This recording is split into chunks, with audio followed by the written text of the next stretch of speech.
Hi, it's Kara from Health, Home, and Happiness, and today I'm going to show you how to make date paste. Date paste is an excellent all-fruit sweetener.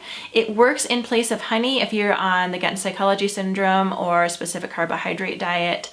It is a great replacement for honey. Sometimes honey can be overpowering in baked goods, and just like the flavor of honey shines through, dates are a little bit more mellow of a flavor.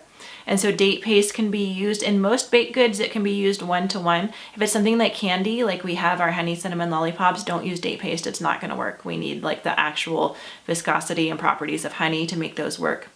But if it's something like scones, cookies, muffins, that kind of thing, usually date paste can be substituted for honey 1-to-1. So if it calls for a 1/4 cup of honey, go ahead and use a 1/4 cup of date paste. For my friends on the Whole30, date paste is considered a sweetener and it is probably not allowed. You definitely aren't supposed to have baked goods. So I will let you use that at your discretion. You're an adult, of course you can do what you want, but I will say even though date paste uses compliant ingredients, it's definitely not in the spirit of Whole30, as Melissa would say. But for those on the GAPS diet or SCD diet or paleo, or just wanting to avoid more refined sweeteners, date paste is great in recipes, and then it's also great spread like jam over the top of pancakes or muffins or anything like that.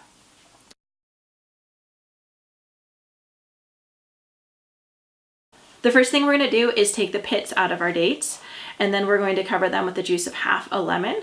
I like to do about 1 cup of dates, 1 cup of pitted dates. You can add more to this recipe. This recipe is incredibly forgiving. The juice of half a lemon, and then we're covering that with filtered water. We're going to let that sit for about an hour. You can probably go up to 6 or 8 hours.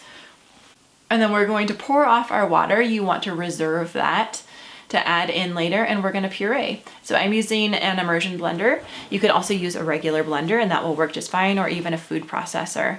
And then you're just going to add in about 1 or 2 tablespoons of the liquid that we soaked the dates in back in as needed to get the right consistency.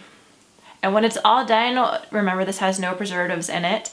It needs to go in the fridge covered, and I would use it within a couple weeks.